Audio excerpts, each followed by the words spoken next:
Hello बच्चों, welcome to MS classes. आज के इस वीडियो में हम लोग पढ़ने वाले हैं 10th क्लास फिजिक्स का चैप्टर नंबर 5, जिसका पार्ट ये थर्ड होने वाला है। इससे 2 वीडियो पहले ही अपलोड कर रखे हैं। यदि आपने नहीं देखे हैं तो आप जाकर के प्लेलिस्ट में देख सकते हैं। तो आज हम लोग इस वीडियो में जानने वाले हैं फ्लेमिंग के बाम हस्त के नियम तथा फ्लेमिंग के दाएं हस्त नियम तथा इन 2 नियमों से चलने वाले जो यंत्र होता है उसके बारे में जानने वाले हैं। ठीक है, तो हमारा जो सबसे पहला टॉपिक होगा वो होगा फ्लेमिंग का बाम हस्त का नियम। तो फ्लेमिंग का बाम हस्त का नियम क्या है, इन चीजों को जानने से पहले ये जानते हैं इन नियमों को दिया क्यों गया था। तो इसके लिए हम लोग क्या करते हैं, एक चुंबक लेते हैं इस तरीका से। क्योंकि हम लोग जानते हैं किसी भी चुंबक में 2 ध्रुव होता है, एक नॉर्थ पोल हो गया, दूसरा साउथ पोल हो गया, मतलब उत्तरी ध्रुव और दक्षिणी ध्रुव। हम लोग ये भी पढ़े हैं कि चुंबकीय क्षेत्र जो होता है वो उत्तरी ध्रुव से निकलती है और दक्षिणी ध्रुव में क्या करती है, प्रवेश करती है, इस तरीका से। ठीक है बच्चों, तो आप लोग बताओ, इस चुंबक के क्षेत्र के बीच में यदि कोई प्लास्टिक का चीज रख दूं तो क्या उस पे बल लगाएगा? नहीं बल लगाएगा। तो जैसे माना कि ये मार्कर है, यदि इस पे हम रख दूं तो क्या ये चुंबक इस पे बल लगाएगा? नहीं लगाएगा। तो चुंबक किस पे बल लगाता? या तो चुंबक पे लगाएगा या चुंबक से जो पदार्थ को खींचा जाता उन चीजों पे बल लगाएगा। ठीक है बच्चों, तो हमने क्या किया, यहाँ पर एक तांबे का तार इस प्रकार से रख दिया। तो क्या ये चुंबक इस पे बल लगाएगा? नहीं लगाएगा। लेकिन जैसे ही इस पे धारा को, विद्युत धारा को हम प्रवाहित करेंगे, तो अब इस विद्युत धारा के प्रभाव के कारण अब यहाँ ये खुद से ये क्या करेगा, ये चुंबक बन जाएगा। और ये चुंबक और ये पहले से जो चुंबक था, इन दोनों के बीच में अब बल लगेगा। तो वही बल की दिशा को ज्ञात करने के लिए हम लोग फ्लेमिंग के बाम हस्त का नियम को पढ़ना पड़ता है। किसी भी चुंबक के बीच में यदि धारावाही चालक तार को रखा जाए और उसमें धारा को प्रवाहित किया जाए तो उसमें एक बल उत्पन्न होता है। उन बल की दिशा को ज्ञात करने के लिए हम लोग फ्लेमिंग के बाम हस्त के नियम को पढ़ना पड़ता है और उन नियमों से बड़े ही आसानी से हम लोग क्या करते हैं, बता सकते हैं। ठीक है, तो फ्लेमिंग के बाम हस्त के नियम क्या कहता है, तो हम अपने बाएं हाथ की 3 अंगुलियों को इस प्रकार फैलाएं जो कि तीनों एक दूसरे के परस्पर 90 डिग्री का हो जाए। तो ऐसा स्थिति रहेगा तो इनका शर्त होता है फ्लेमिंग के बाम हस्त के नियम का। तो ये होता है तर्जनी, ये होता है मध्यमा, ये होता है अंगूठा। तो ये तर्जनी जो है बताता है चुंबकीय क्षेत्र की दिशा, ये क्या बताता है मध्यमा, ये विद्युत धारा की दिशा, और अंगूठा बताता है बल की दिशा। तो आइए हम लोग यहाँ पर जांच करते हैं। तो ये हो गया चुंबकीय क्षेत्र की दिशा क्या है, इस ओर है। तो ये जो है तर्जनी चुंबकीय क्षेत्र की दिशा को बता रहा है। अच्छा, धारा, विद्युत धारा की दिशा क्या, ऊपर की ओर। तो ये बताता है विद्युत धारा की दिशा यानी मध्यमा। और उसके बाद ये अंगूठा क्या बताता है, बल की दिशा। तो ये किधर बता रहा है, अंदर की ओर। तो हम लोग कह सकते हैं यहाँ पर जो बल लगेगा वो कहाँ लगेगा, वो अंदर की ओर लगेगा। ठीक है बच्चों, अब यहाँ पे हम क्या करते हैं, धारा की दिशा को बदल देते हैं। इस प्रकार से धारा की दिशा को बदलेंगे, एक चालक तार फिर से रख दिए, आपकी ओर धारा की दिशा को क्या किया हमने, नीचे की ओर दे दिया। फिर वही काम अपनाएंगे। तो मतलब इस तरीका से ये तर्जनी जो है क्या बताता है, चुंबकीय क्षेत्र की दिशा, ये तो इधर ही है। तो आप विद्युत धारा की दिशा क्या है, तो ये नीचे की ओर है। और बल की दिशा क्या होगा, ये बाहर की ओर होगा। तो इस चालक तार में जो बल लगेगा, यहाँ कहाँ लगेगा, ये बाहर की ओर। ठीक, तो किसी भी चुंबकीय क्षेत्र के बीच में यदि धारावाही चालक तार को रखा जाए तो उस पे यदि विद्युत धारा को प्रभावित किया जाए तो वहां जो बल का निर्माण होगा और उन बल की दिशा को ज्ञात करने के लिए फ्लेमिंग के बाम हस्त के नियम को पढ़ते हैं। इसका डेफिनेशन भी हमने बता दिया है, आप उसको लिख दोगे या तो इस प्रकार से लिखोगे। फ्लेमिंग के बाम हस्त के नियमन अनुसार हम बाएं हाथ की 3 अंगुलियों को इस प्रकार फैलाएं कि वो परस्पर एक दूसरे का 90 डिग्री का हो जाए। और ये जो है तर्जनी, तर्जनी बताएगा चुंबकीय क्षेत्र की दिशा, और ये मध्यम बताएगा विद्युत धारा की दिशा, तो अंगूठा बताएगा बल की दिशा को। ठीक है बच्चों, इसका आप एक स्क्रीनशॉट लीजिए। इससे अब बढ़ते हैं हम लोग अगले स्लाइड की ओर। आइए अब हम लोग पढ़ते हैं फ्लेमिंग के दाएं हस्त का नियम। तो फ्लेमिंग के दाएं हस्त के नियम को पढ़ने से पहले हम लोग ये जानते हैं इनकी आवश्यकता क्यों पड़ा। तो मैं एक बात बता दूं कि ऑस्टेड और फेराडे दोनों नामक एक इंसान जो था ना, ये वैज्ञानिक हुआ करता था और ये दोनों दोस्त था। तो ऑस्टेड ने क्या किया, जो कि हम लोग पहले वाले वीडियो में पढ़े, उन्होंने दुनिया वाले के सामने एक चीज की एक्सपेरिमेंट किया और लोगों को दिखाया। उन्होंने ये दिखाया, एक चालक तार ले लिया और एक उसके नीचे कंपास सुई को रख दिया, और चालक तार में जैसे उन्होंने विद्युत धारा को प्रभावित किया और विद्युत धारा की वजह के कारण उसमें चुंबक सुई में एक बल लगा और वो जो है चुंबक सुई क्या हो गया, वो विक्षेपित हो गया। उन्होंने दुनिया वाले को बताया। कि मतलब किसी भी चालक तार में यदि विद्युत धारा को प्रभावित किया जाता है, उस विद्युत धारा की वजह के कारण वहां पर एक बल उत्पन्न होता है।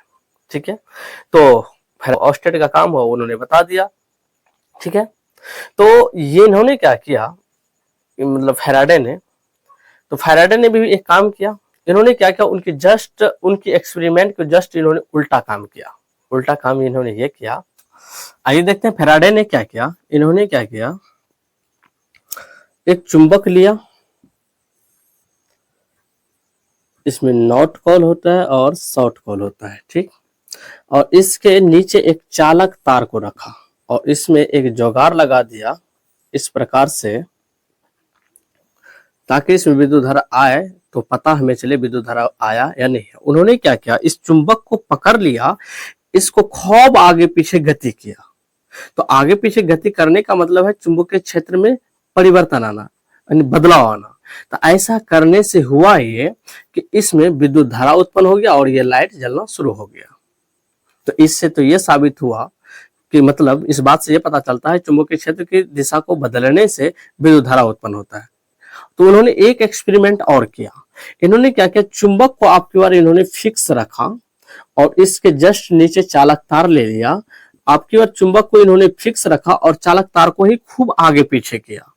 तो ऐसा करने से फिर हुआ ये कि मतलब फिर प्रभाव पड़ा, इसमें फिर विद्युत धारा उत्पन्न हो गया। तो कहने का तात्पर्य है कि मतलब किसी भी चुंबकीय क्षेत्र की दिशा को बदलने से जो विद्युत धारा उत्पन्न हुआ उसे विद्युत चुंबक प्रेरण कहते हैं। और इस घटना को अंजाम देने वाले इंसान का नाम था, जो वैज्ञानिक हुआ करता था, वो फैराडे था और इन्होंने 1831 ईस्वी में इनका प्रयोग किया था। ठीक है, अब जो चुंबकीय क्षेत्र की दिशा को बदलने से जो विद्युत धारा उत्पन्न हुआ है, अब उनकी दिशा को ज्ञात करने के लिए ये फ्लेमिंग के दाएं हस्त के नियम का मतलब लागू किया गया। ठीक है, तो मतलब फ्लेमिंग के दाएं हस्त के नियम क्या कहते हैं, यदि हम अपने 3 हाथ की अंगुलियां इस प्रकार फैलाएं कि वो परस्पर 90 डिग्री का हो जाए और तर्जनी जो है वो क्या बताएगा, वो चुंबकीय क्षेत्र की दिशा को बताएगा और अंगूठा जो है क्या बताएगा, गति की दिशा को बताएगा और उसके बाद मध्यमा बताएगा प्रेरित विद्युत धारा की दिशा को। मतलब क्या, अभी हम लोग समझते हैं कि फ्लेमिंग के दाएं हस्त के नियमन अनुसार हम 3 अंगुलियों को इस प्रकार फैलाएं कि वो परस्पर अपने आप को 90 डिग्री का हो जाए। और ये इसको हम लोग बोलते हैं अंगूठा और इसको बोलते हैं तर्जनी, इसको बोलते हैं हम लोग मध्यमा। तो अंगूठा जो है ये बल की गति को बताएगा और ये जो है चुंबकीय क्षेत्र की दिशा को बताएगा और उससे जो उत्पन्न होगा प्रेरित विद्युत धारा की दिशा को मध्यमा बताएगा। चलिए हम इन चीजों को प्रयोग करते हैं यहाँ पर। तो यही है नॉर्थ कॉल, ये है साउथ कॉल। एक चुंबक लिए और हम लोग जानते हैं कि उत्तरी ध्रुव से निकलती है चुंबकीय क्षेत्र की दिशा और दक्षिणी ध्रुव में प्रवेश करती है। तो हम लोग उसी प्रकार से ये जो होता है इस चुंबकीय क्षेत्र की दिशा को सबसे पहले हम लोग क्या करेंगे, इसके बीच में एक चालक तार को रख देंगे। ठीक है, तो चालक तार को रख देने से ये तांबा का तार है और इसमें तो विद्युत धारा उत्पन्न नहीं हुआ है। तो हम क्या करेंगे, इस चालक तार को पकड़ करके गति करेंगे। तो माना कि इस चालक तार, इस तांबा वाला जो है, इसका गति हम लोग क्या किए, बाहर की ओर किए। गति जो है इसका हम लोग बाहर की ओर किए। तो देखते हैं विद्युत धारा जो उत्पन्न होगा उसकी गति क्या हो, दिशा क्या होगा। तो ये इस प्रकार से फैला है। तो ये जो है तर्जनी चुंबकीय क्षेत्र की दिशा को बताता है, अंगूठा गति की दिशा, गति हम लोग क्या कर रहे हैं, बाहर की ओर कर रहे हैं, इस प्रकार से बाहर की ओर। ठीक है, और ये जो उत्पन्न होगा विद्युत धारा, ये मध्यमा बताएगा प्रेरित विद्युत धारा की दिशा ये क्या होगा, ऊपर की ओर। मतलब क्या, इस चालक तार को यदि हम लोग बाहर की ओर गति करेंगे तो इसमें विद्युत धारा जो उत्पन्न होगा उसकी जो दिशा होगा वो ऊपर की ओर होगा। फिर से हम क्या करते हैं, एक चालक तार को ले लेते हैं। आपकी बार हम लोग क्या कर रहे हैं, बल जो लगाएंगे इसमें जो गति देंगे वो अंदर की ओर देंगे। तो बल अंगूठा बताता है बल की दिशा यानी गति की दिशा और ये बताता है चुंबकीय क्षेत्र की दिशा, ये बताता है विद्युत धारा की दिशा। तो ये क्या है, बल आपकी ओर हम लोग कहाँ लगा रहे हैं, अंदर की ओर, और ये हो गया चुंबकीय क्षेत्र की दिशा और ये जो बताएगा विद्युत धारा की दिशा बताएगा। तो मतलब क्या, ये बल जैसे अंदर की ओर हम लोग बल लगाते हैं, लिखते हैं बल जो है अंदर की ओर लगाते हैं तो विद्युत धारा की दिशा जो होता है वो कहाँ होता है, नीचे की ओर आता है।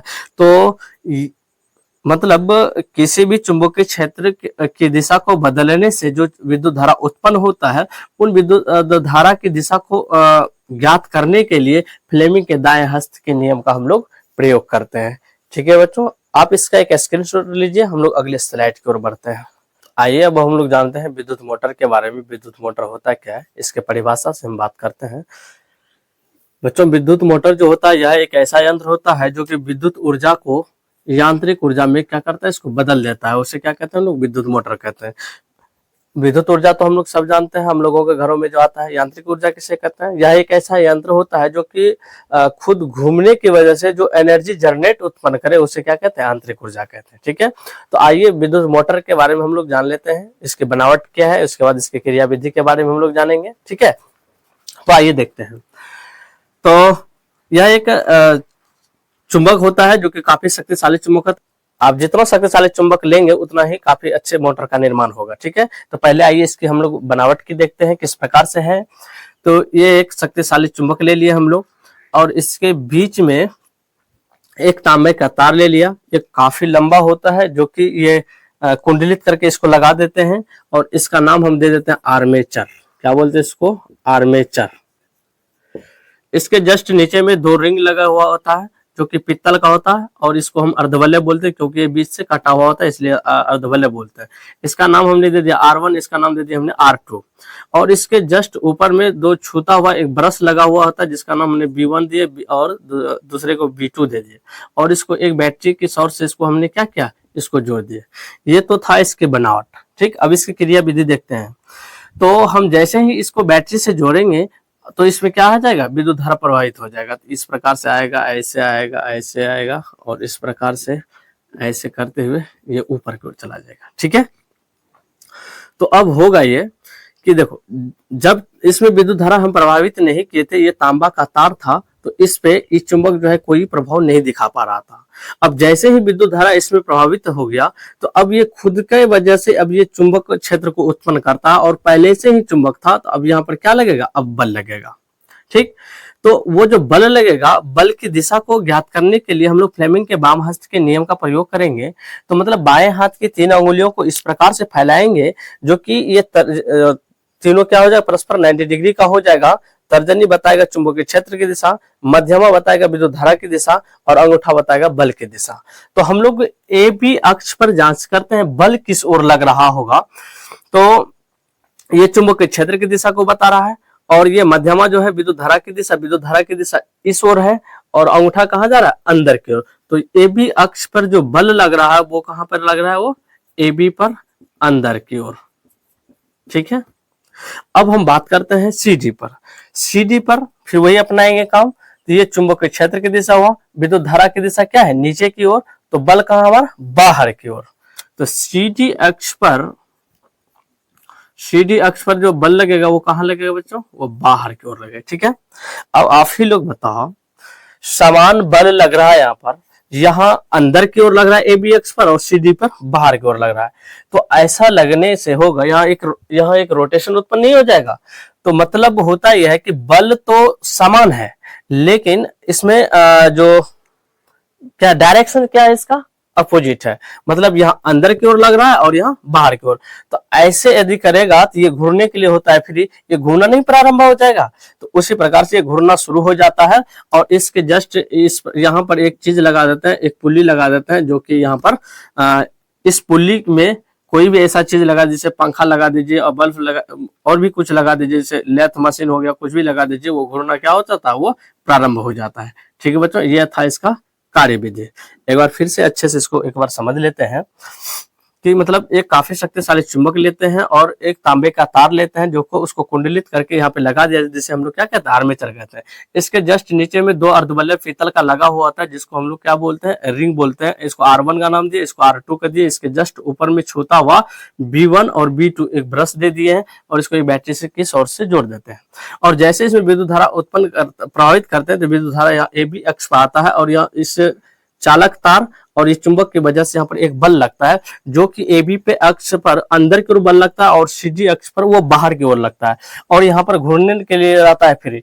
बल समान होता है परंतु इसका डायरेक्शन जो होता है वो क्या होता है, अपोजिट होता है। यहाँ अंदर की ओर लगता है, यहाँ बाहर की ओर लगता है, जिस वजह के कारण ये घूर्णन क्या हो जाता है, प्रारंभ हो जाता है। और इसको एक पुली लगा देते हैं, जिससे हम लोग किसी भी चीज का प्रयोग करते हैं उसका फायदा उठाते हैं। जैसे पंखा हो गया, लेथ मशीन हो गया, आटा चक्की, कुछ भी मतलब लगाते हैं इधर हम लोग क्या करते हैं, उसका फायदा उठाते हैं।